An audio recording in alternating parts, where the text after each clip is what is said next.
Say that again, Elena? Richard sneered, mocking her accent. Laughter rippled through the boardroom. Elena froze, not for her ideas, but for her voice. What Richard didn't know was that this moment wouldn't break her. It would ignite her. This is the story of how Elena Cruz turned shame into strength and silence into victory. It was supposed to be a normal Monday morning meeting, but for Elena Cruz, it would become the moment she'd never forget. The conference room was cold, too cold for March. The kind of cold that crept up through the floor and settled in your bones. Elena sat quietly, notebook open, pen poised, trying not to draw attention. Around her, executives shuffled their papers and adjusted their ties. At the head of the table stood Richard Hale. Tall, sharp suit, slick hair, the kind of man who filled a room with his ego before he even spoke. He was in rare form today, pacing like a general before battle. "All right, team," Richard said, smirking. "Let's make this quick. We've got investors flying in from Madrid this afternoon, and we need to look sharp." His voice carried authority, but what happened next carried cruelty.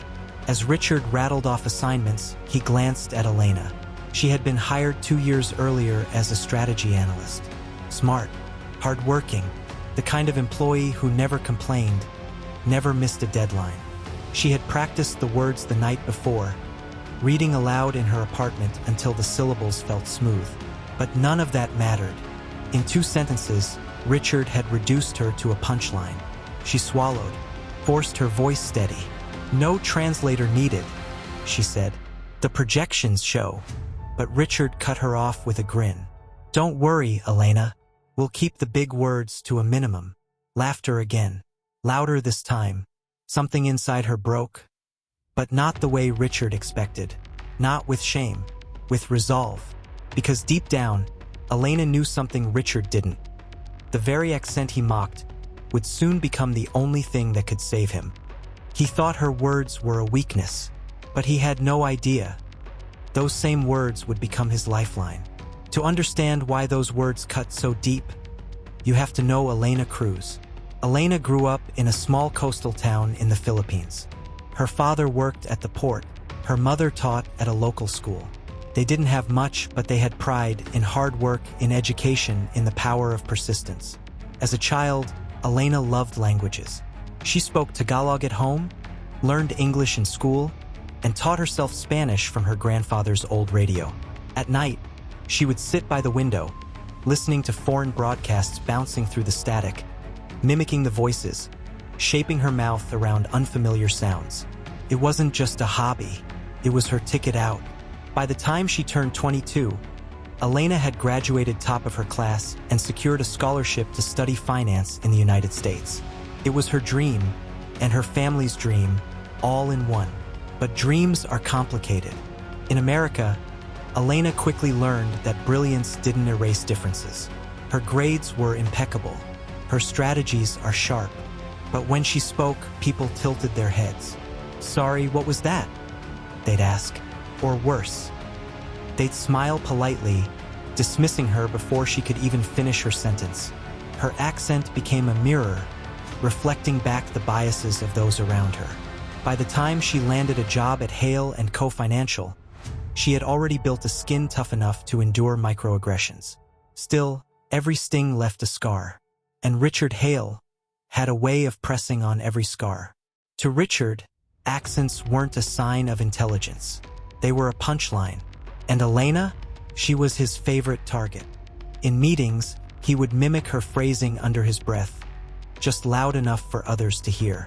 He'd crack jokes about phonics lessons or needing subtitles. Sometimes people laughed. Sometimes they looked down in shame. No one ever stopped him. And Elena? She stayed quiet. Not because she was weak, but because she was patient. She knew her time would come. One Friday night, Elena stayed late at the office, the glow of her computer screen casting shadows on her tired face.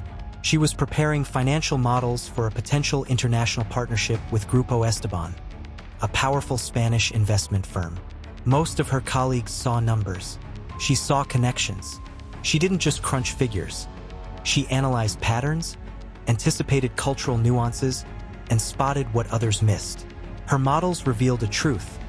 Grupo Esteban wasn't just looking for a financial partner. They were looking for someone who understood their language, not just in words, but in culture, in trust, in respect. Elena leaned back in her chair, whispering softly in Spanish to herself as she refined the pitch. Confianza primero, números después. Trust first, numbers later. She knew what it would take to close the deal. But Richard didn't want her anywhere near the table. He thought her accent made her a liability. But what he didn't know was that it was his arrogance that would cost him everything. The following Monday, Richard called a team meeting. His voice was sharp, his tone brisk. "We've got one shot with Grupo Esteban," he said, pacing at the front of the room. "This partnership could keep us alive for the next decade. If we fail, we're done. So we need to look flawless." He scanned the room, eyes landing briefly on Elena before moving on. "Elena, you'll prepare the background documents. Keep them clean, simple, and don't confuse them with too much detail." The word stung. Don't confuse them. He didn't mean detail. He meant her voice. The team nodded. No one questioned him. But Elena knew this wasn't just another deal. This was the deal. And deep inside, she knew something Richard didn't. The investors he was about to meet weren't impressed by polished suits or loud voices. They wanted authenticity, connection, someone who could speak their language literally and culturally. And that someone was her. That night, Elena walked home through the city streets, the lights of downtown reflecting in the rain-slicked pavement. She thought about her father's words, spoken to her before she left for America. "Don't hide your voice, Hija. It carries all of us with you." She had spent years trying to sharpen her accent, to fit in, to make her voice blend. But in that moment, she realized her voice wasn't the problem. It was her strength. And soon, Richard Hale was about to find out just how powerful it could be. The deal of a lifetime was slipping into his hands. But when the tables turned, Richard would learn. The very voice he mocked was the only one that could save him. By noon, the building felt like a stage set for a performance that no one was fully rehearsed for. Richard Hale intended to dazzle. But what he didn't know was that the cracks in his performance had already begun to show. The war room on the 23rd floor smelled like fresh toner and stale coffee. The team circled a long table, laptops open, the final version of the deck glowing on a wall-sized screen. Richard stood at the head of the table like a conductor. Chest forward, jaw set, voice sharpened to a point. "Listen up," he said. "Grupo Esteban is old money. They respond to strength. We go in firm, we go in fast, we show them we know their business better than they do. Any questions?" No one spoke, because questions took time. And time in Richard's world was respect you hadn't earned. Elena sat 2 seats from the end, a legal pad in front of her even though she'd memorized every cell of the model months ago. Her color-coded tabs, her cultural brief, her carefully drafted notes on phrases that would resonate in Madrid. None of that made it into Richard's final deck. He had cut anything that didn't sell. In his words, "Trust the sizzle. We'll deal with the steak later." He turned to Elena without looking at her. "You'll sit in. Take notes. If they ask anything technical, I'll answer." There was the laugh, soft, rehearsed, meant to sound like camaraderie. "And don't worry," he added. "No one's going to quiz you on subjunctive verbs." A few smiles flashed and disappeared. Elena didn't move.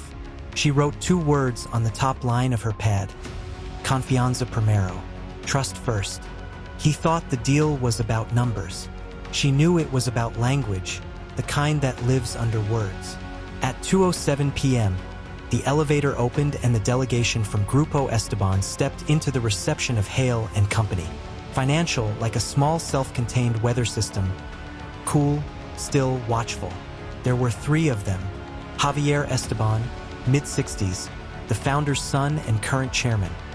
Posture straight, eyes alert beneath silver brows. Lucia Romero, CFO, early 50s, precise gaze behind frameless glasses, the kind of presence that could hush a room without a word. And Andres Salvat, COO, younger, mid-40s, relaxed shoulders but a strategist's eyes, taking in everything. Richard strode forward with both hands outstretched. Señor Javier, he beamed, landing on the name like a tourist on a phrasebook. Bienvenidos. We are muy excited. Javier's smile was polite. Nothing more. Gracias, he said. Es un placer. Then, in English, perfectly, thank you for receiving us. Richard pivoted quickly, introducing the team. He paused by Elena's chair, not naming her role, only her name, a flitting mention, like an afterthought. Javier's eyes rested on her for a beat longer than necessary. He nodded once.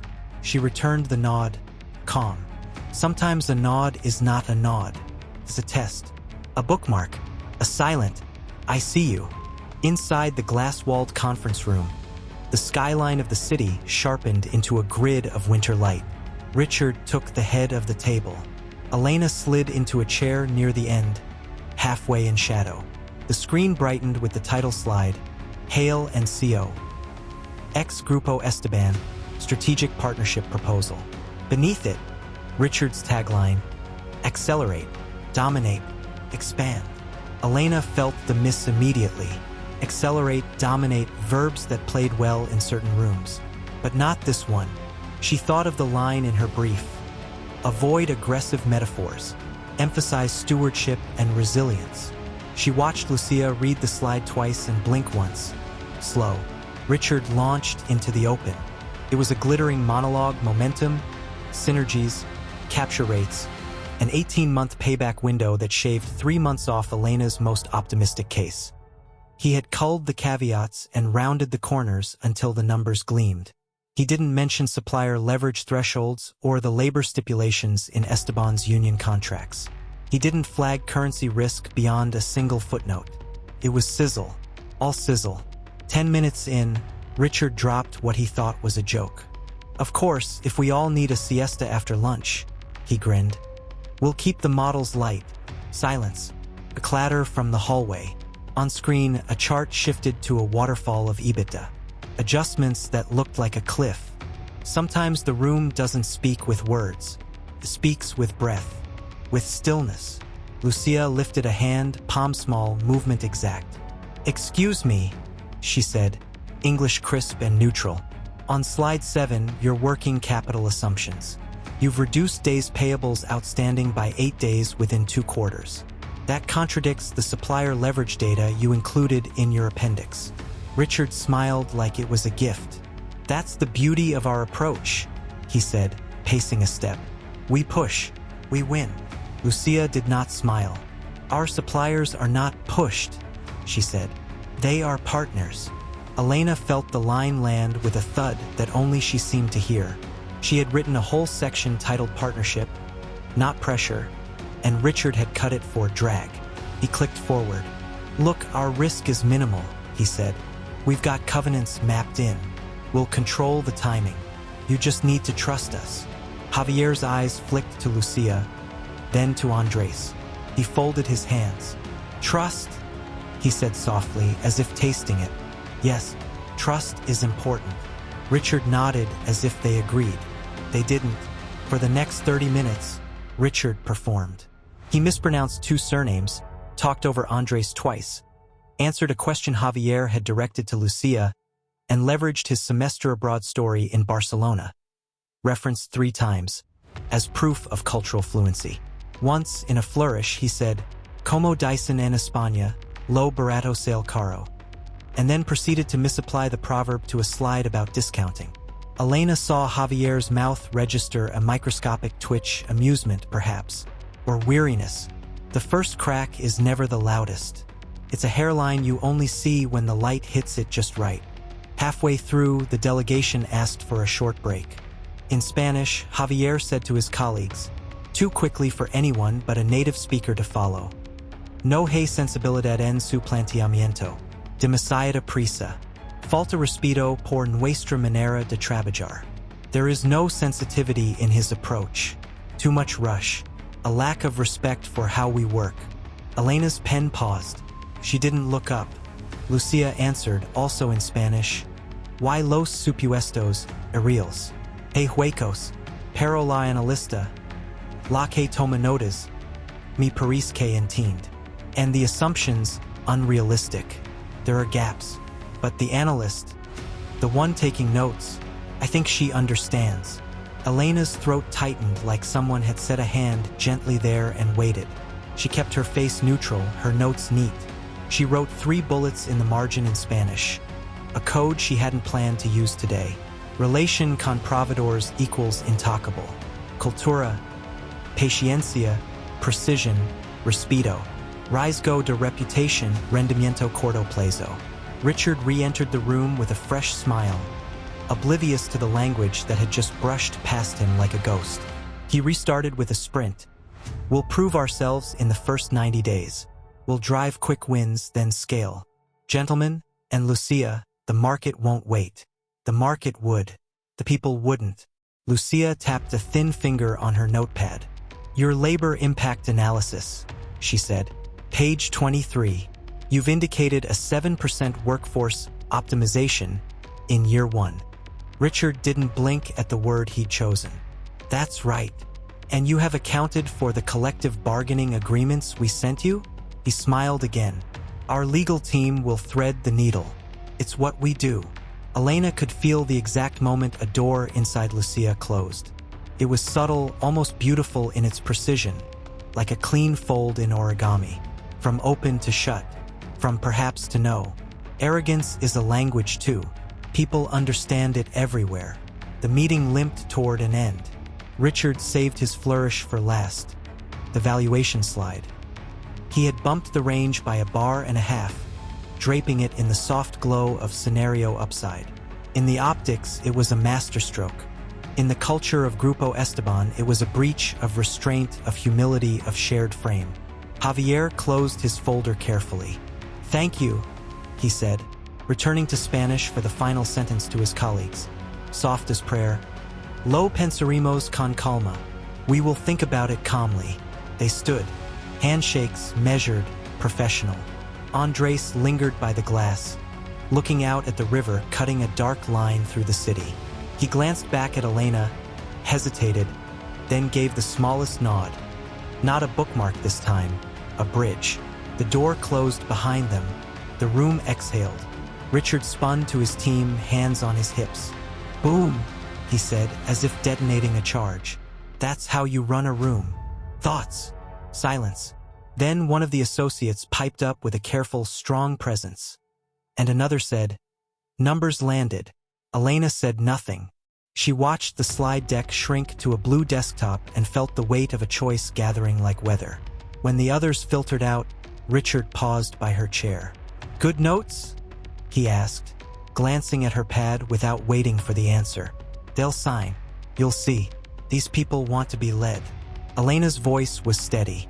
They want to be heard. He smirked. Same thing. It wasn't. By 5:40 p.m., the delegation had been escorted to the elevators for a car to their hotel. Elena's desk sat along the corridor, a perfect angle to see the chrome doors close and the numbers count down. As Javier, Lucia, and Andres waited, they spoke in Spanish again, low and unhurried. No hay in cage cultural, Lucia said. There's no cultural fit. Why no confianza? Javier added. And no trust.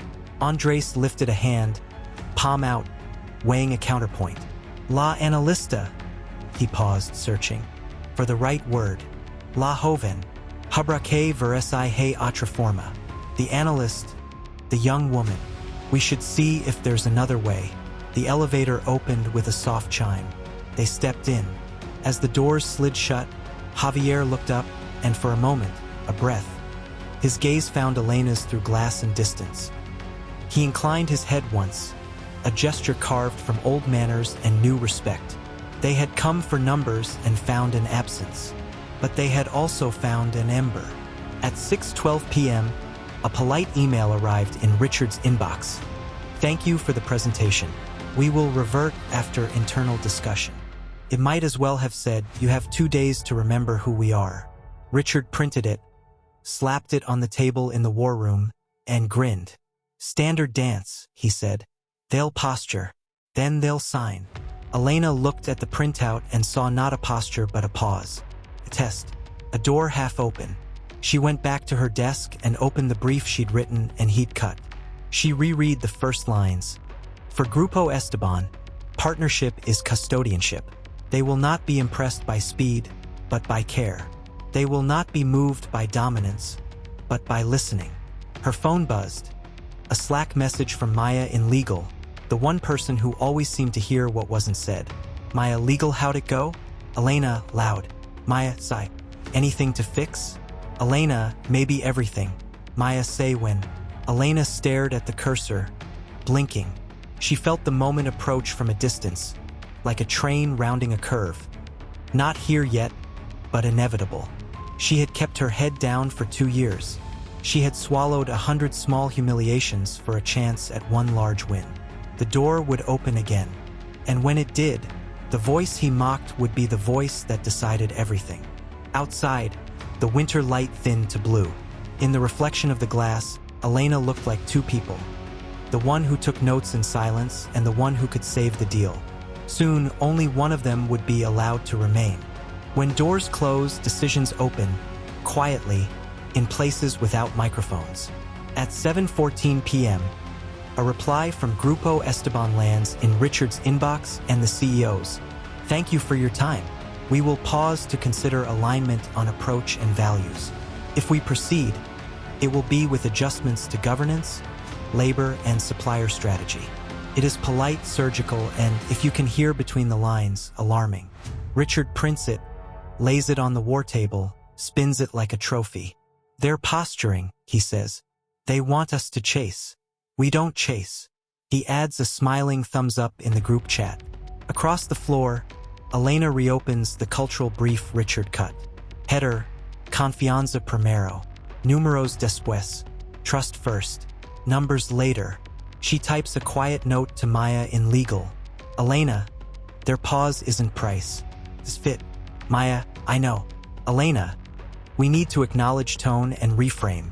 Supplier partnership, labor guardrails, slower payback. Maya, draft it. I'll get it seen. Elena writes until the building empties. A one-page reframe in English and Spanish. Not spin. Truth. Remove, accelerate. Dominate. Expand. Replace with steward. Build. Endure. Adjust payback window from 18 to 24 months with a phased supplier approach. Replace workforce optimization with no net reductions in year 1. Propose a joint productivity council with union reps. Establish shared governance. Esteban seats on ops and risk committees. Close with a line her grandfather used to say on the crackling radio. Despacio es rápido cuando es para siempre. Slow is fast when it's meant to last. Maya reads, breathes out, and pings the CEO's chief of staff. At 9:03 p.m., the CEO texts Richard, "Good work today. Also, see Elena's reframe. We may need to soften our posture." Richard sees the attachment, doesn't open it, types back, "Noted. Unnecessary. Arrogance has one weakness. It can't read what it doesn't respect." At 10:41 p.m., a second message arrives, this time from Lucia Romero, CFO of Grupo Esteban. Addressed to the CEO, CC, Richard. Agradecimos su dedicación. Nuestra decisión dependrá de la sensibilidad cultural en la ejecución. Si deciden avanzar, agradeceríamos una conversación con alguien de su equipo que habla nuestra lengua, en todos los sentidos. We appreciate your dedication. Our decision will hinge on cultural sensitivity in execution. If you decide to move forward, we would appreciate a conversation with someone from your team who speaks our language. In every sense. The CEO forwards it to Richard with one line. Who's best to lead this? Richard hesitates, then types, "I'll handle." He adds, after a bit, "We can bring a translator." From his private account, the CEO sends a separate note to Maya. Who is Elena Cruz? Maya replies with exactly 12 words. The person who understands them, and the reason they might still stay. At 7:32 a.m., Elena steps off the elevator to find Richard already at her desk, a smile stretched thin. "Elena," he says, voice bright with varnish. "Need a favor. We're doing a touch-base breakfast at their hotel. Pure optics. I'll lead, obviously. You'll sit in, take notes, maybe, and only if I cue you, translate a line or two. Sounds good. He's already turning away when he adds, and keep the idioms simple. We don't want any confusion. Elena looks at him for a long second. She hears the old humiliation rising like heat, and lets it pass. Of course, she says, calm. I'll bring the model. At 8:18 a.m., the Four Seasons lobby smells of paper whites and citrus. The Grupo Esteban delegation waits at a corner table. No stage lights, no screens. Just coffee, porcelain, and the thin blue of a winter morning pressed against glass. Javier stands as they approach. Senor Hale, a cordial nod. Then to Elena, a separate nod, gentler. Senorita Cruz. Richard orders before they sit. For the table, he tells the server. American. Eggs, bacon, the works. It lands like a cymbal in a string quartet. They begin in English safe ground. Richard repeats parts of yesterday's speech, sounded smoother, faster. The room does not move. Lucia glances at Elena. Switch to Spanish. Senor Hale, she says softly. Agradecemos su energía, pero necesitamos entender si vimos el mundo de la misma manera. We appreciate your energy, but we need to understand if we see the world the same way. Richard smiles, uncomprehending. She's thanking us for our thoroughness, he says to Javier. And alignment. We're aligned. Javier doesn't correct him. He turns to Elena, eyebrows slightly raised. A door, half open. Elena answers in Spanish, her voice low and steady. No venimos a imponer velocidad, she says. Venimos a cuidar lo que ustedes construyeron. Nuestra propuesta de hoy corrige el tono de air. We are not here to impose speed. We are here to care for what you have already built. Our proposal today corrects yesterday's tone. The room exhales, quietly, visibly. Richard's head snaps toward her. There's the old warning in his eyes. She meets it, holds it, and continues. Inglés o español? She asks Javier. Como prefieren? English or Spanish? What do you prefer? Javier gestures with an open palm. Como usted quiera. As you wish. So she switches to English, bridging the table for everyone. Our revised approach extends payback to 24 months, she says, sliding a printed one-pager, her reframe, across the linen. We propose a phased supplier program co-authored with your team. No net workforce reductions in year one. A joint productivity council with union representation. Shared governance. 2 seats for Esteban on ops and risk. She pauses. We were wrong to center speed. We should have centered stewardship. Lucia's eyes warm just perceptibly. Andres leans in, fingertips touching the paper like it might register a pulse. Richard regains his footing. Yes, exactly, he says quickly. This is what I was about to. Javier raises a hand, gracious but firm. He looks at Elena. And the risks. El tipo de cambio, SI, she says. Currency risk, we hedge in tranches, triggered by actuals, not calendar. Labor, we build trust before efficiency. Reputation, we choose slower wins that last. She turns the page. And we say it plainly. In our contracts. It wasn't only the words. It was the posture, the respect, the choice to match truth to tone. Silence settles, good silence. The kind that means thinking, not rejection. Javier closes his eyes for a beat, then opens them and nods. This feels closer, he says. Yesterday felt like you wished to move us. Today feels like you wish to move with us. Richard reaches for the wrap-up. So we're agreed.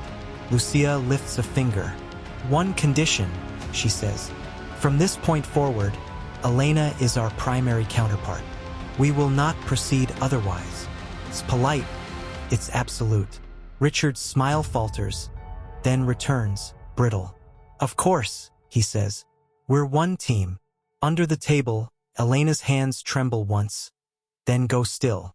They reconvene, not in a grand boardroom, but in a quiet project suite off the lobby. No stage, just work. Elena runs the model live. She toggles assumptions, shows the floor and the ceiling, and refuses to sell the sky. Richard watches, hands clasped too tightly. Maya joins remotely, steady as stone, translating complexity into clauses. Elena pulls up a blank page and writes a header in both languages. Governance Principles / Principios de Gobernanza. Co-authored Supplier Code of Partnership. Year 1. No net reductions. Year 2 optimizations contingent on joint council approval. 2 Esteban committee seats. 1 veto on labor-impacting measures. Hedge policy tied to operational triggers. Quarterly town halls, bilingual with worker Q&A. And then, the sentence that matters more than any number. We will be measured by what we protect, not just what we grow. Javier sits back, eyes damp at the edges in a way only age or memory can explain. Mi padre decía eso, he murmurs. My father used to say that. Lucia signs the margin with a small, decisive check. Andres smiles at nothing in particular, as if some internal weight has shifted from one hand to the other. They break at dusk. Papers are lighter now, so are faces. In the hallway, Richard stops Elena. For once, his voice has no polish to hide behind. I need you, he says quietly. The words seem to surprise him as they leave. I didn't see it. He inhales. I'm sorry. Elena searches his face for performative edges and finds, at last, a human contour. She nods once. This isn't about me winning and you losing, she says. It's about us listening. Together. Power didn't change hands. It changed shape. The term sheet is ready. The logo banner looks different now, not louder, but truer. Hail and CO. Ex Grupo Esteban. Steward. Build. Endure. Maya reads the last clause. Bilingual communications are mandatory for all material workforce updates. She glances at Elena and smiles. Javier signs. Lucia signs. Andres signs. The CEO signs. Richard signs last, then slides the pen to Elena. You should countersign the implementation charter, the CEO says. You'll be leading it. Elena's hand doesn't shake this time. She writes her name with the steadiness of someone who has finally made peace with her voice. Cameras flash. Not many. Enough. Afterwards, in the quiet of a corner office, Richard lingers by the window. I did what I did, he says, not looking at her. I can't take it back, but I can do better. Elena thinks of every laugh that stung, every mimicry, every little cut. You can start, she says, by never making someone smaller to make the room feel bigger. He nods, slow, chastened. Deal. They laughed at the way she shaped her vowels. They taught her the room belonged to perfect consonants and polished grammar. But when it mattered, it wasn't perfection that saved them. It was a presence. It was respect. It was a voice that carried the weight of 2 languages and the wisdom of 2 worlds. On her way out that night, Elena passes a junior analyst in the hallway, nervous, holding a stack of printouts too tight. Your accent is beautiful, the young woman blurts, mortified by her own boldness. I mean, when you spoke, they listened. Elena smiles. So will they when you speak, she says. Don't trade your voice for their comfort. She steps into the winter air. The cold is honest. The sky is a deeper kind of blue. In a country that will try to file your edges down to smoothness, remember this. Your accent is not a flaw. It is a map. It shows the roads you've taken to get here. And one day, when a locked door needs opening, it might be the only key that fits. If the story moved you, share it with someone who needs the reminder, and subscribe for more stories of strength, injustice, and redemption.